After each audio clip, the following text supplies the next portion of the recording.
Magandang araw, magandang gabi sa kanilang lahat. Nandito na naman tayo sa ating instructional video. Sa araw na ito ay special skill training ito.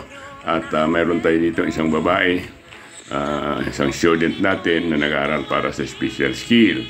At ang tinuturo ngayon natin sa kanya ay more on knife disarming and handcuffing. Yan po ang tinuturo natin sa araw na ito. Kaya mga gusto mag-aral ng self-defense, punta lang kayo at tuturuan ko kayo. At anytime, any day, pwede tayo rito. At sa mga atin mga chapters na mga instructors natin, head instructors, shout out sa inyo lahat yan. Ngayon po ito, ang saksak na ito, kung makikita ninyo, ayan, ilag, importante dito, ilag. Yun palaging sinasabi ko. Kailangan natin ilagan, no? Saka natin applyan ng techniques. Ang importante dito rin, isa rin sa pinaka-importante natin, ay yung speed. Kailangan mabilis kayo gumalaw. Kasi kung anong bilis ng sumasaksak sa inyo, ay kung maaari mabilis ka pa doon. Para pag mabagal ka, aabutin ka ng saksak. Yun po yung atin tinuturo sa Tapondo, Filipino Martial Arts. Ayan. Tingnan nyo naman, medyo mabilis na rin itong atin special student na ito. At nagagawa niya na ang mga tinuturo ko. Basta importante ilag, titingnan nyo. Pag sinaksa kayo, ilag agad.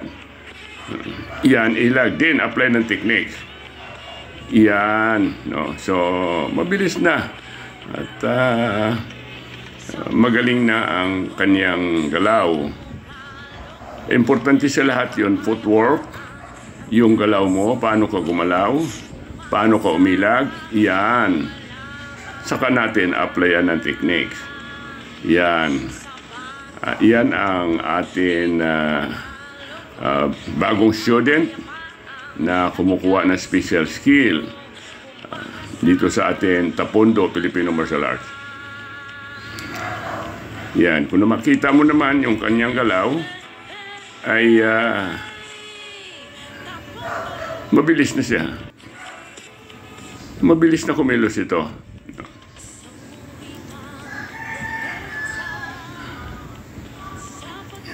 Yan po atin tinuturo sa araw na ito. Yan. Yun. No.